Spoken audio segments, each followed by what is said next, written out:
Hey there everyone, this is Brian from Shockwave. I'm here with Dan. He's a good friend of the panel and bookstore here, our locals. Dan, why are we here today? Because I top 8 the Peabody Regional and I came in 7th. Oh, that's great. So why did you play Burning Abyss out of all the decks we have so far to choose from? I just felt like it was the most versatile deck. I think it solves problems really well, and it generates the most card advantage. I just felt like it was the best deck for the event. Alright, was there any difficult match you had during that regional? A few of the mirror matches came down to the wire, but I ended up clutching them out. Alright, then you want to start with the deck file then? Yep. Cool. So we started 3 Graph, 3 Skarm, 3 Seer. Then I decided to play 2 Libic matched with 2 Mathematician. This was just to open the consistency of Dante more often, and even when I usually want to go second, but opening first, like the extra access to Dante really helped out. Alright. Then for the utility guys, I ran 1 Rubik, 1 Farfa, 1 Barbar. This card was like so good. It won me quite a few games and clinched my bubble match as well.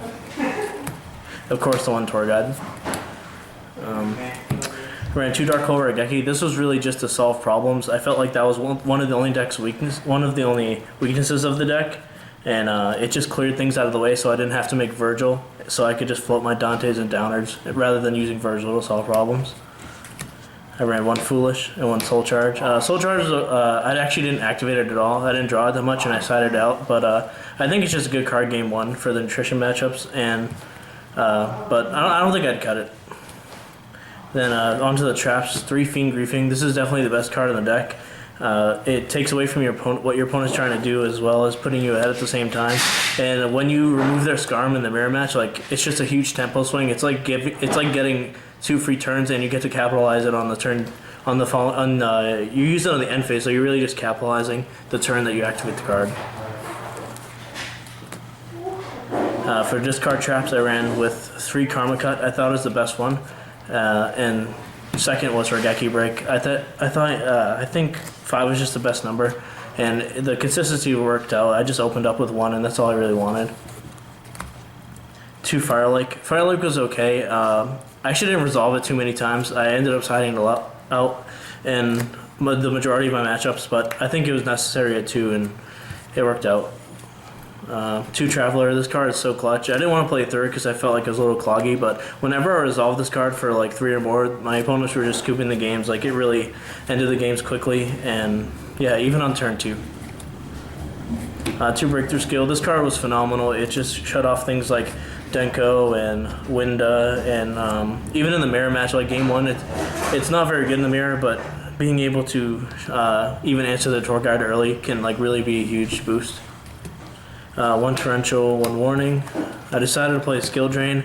I think it was okay. When I drew it, like it really just stopped people what they were trying to do, and but I didn't draw it too often. It was pretty good. Vanities. I drew this twice. Both of the times were in round 6, and it just like won the game behind a Downard. For the extra, we have 3 Dante, 3 Downard. I ended up making 3rd Downard like all the time, so I felt like it was necessary. Then 2 Acid Golems. The second one came in so clutch. Like I definitely don't regret playing it. It was one of the last cards I added to the extra deck, and I just think it was like so important.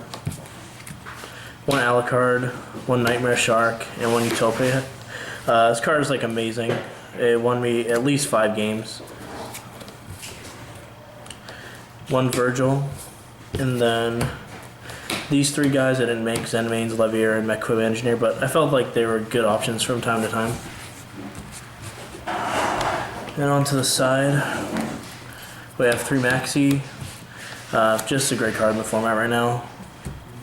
3 Cyber Dragon Core with 1 Chimera Tech. So I wanted, basically when you resolve this against Cosmos or the Clifford Towers, like the deck just crumbles.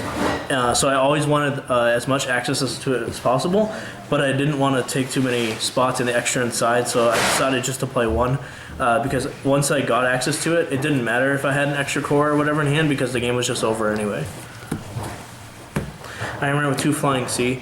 I didn't draw it often, but my Max C's like got me into it, and it just closed out the games in the mirror match.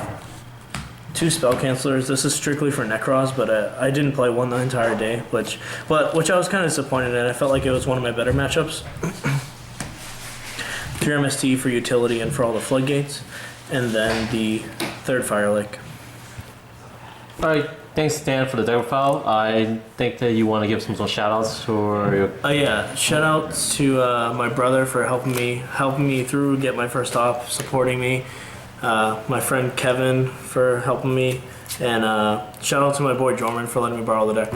All right. Anything else before we head out for tonight? No. All right. Thank you. Thanks again, Dan, for the deck file. This is Park from Team Shockwave signing out.